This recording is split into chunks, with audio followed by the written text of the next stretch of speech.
Sorry sir. ఇప్పుడు sorry చెప్పి ప్రయోజనం? అలాంటి ప్రమాదకరమైన వ్యక్తుల దగ్గరికి పంపకుండా ఉండాలి.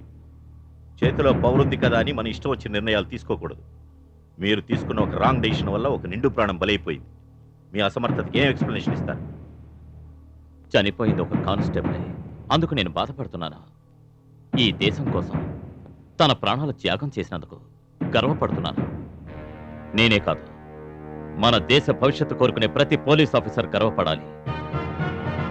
ఆఫీసర్లుగా మన చేతుల్లో ఉన్న పవర్స్ ఉన్న రేంజ్కి ఎదిగిన, మన దేశాన్ని నాశనం చేయడానికి పూనుకున్న పాకిస్తాన్ గూఢచారుల్ని, వాళ్ళకి సపోర్ట్ చేస్తున్న మన ఇండియన్ ప్రభుత్వాల్ని మనం ఏం చేయలేకపోతున్నాం.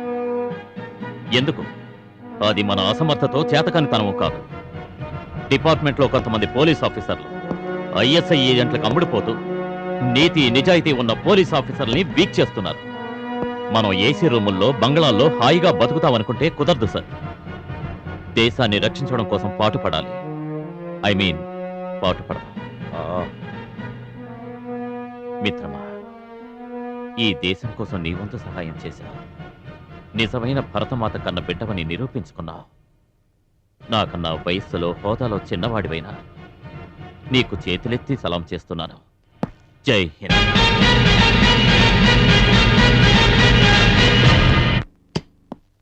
Excuse me sir. Good morning sir. Please take you seat. మీతో ఒక ముఖ్యమైన విషయం మాట్లాడాలి. షూర్, చెప్పండి. సిటీలో ఉన్న రౌడీలందరినీ అరెస్ట్ చేసి వాళ్ళని ఇంట్రాగేట్ చేసే పర్మిషన్ నాకు కావాలి sir. What's the problem? ISI వాళ్ళ యూత్ని మాయమాటలతో మభ్యపెట్టి కామ్గా వాళ్ళ బలగాన్ని పెంచుకుంటూ వాళ్ళ కార్యకలాపాలు సాగిస్తున్నారు సార్. ఐఎస్ఐ ఇన్వాల్వ్మెంట్కి రౌడీలను ఇంట్రాగేట్ చేయడానికి సంబంధం ఏమిటి? ఉంది సార్. ఇమ్మీడియట్గా రౌడీలను మనం పట్టుకోవాలి, లేకపోతే జరగబోయే బీపత్సాన్ని మనం ఆపలేం.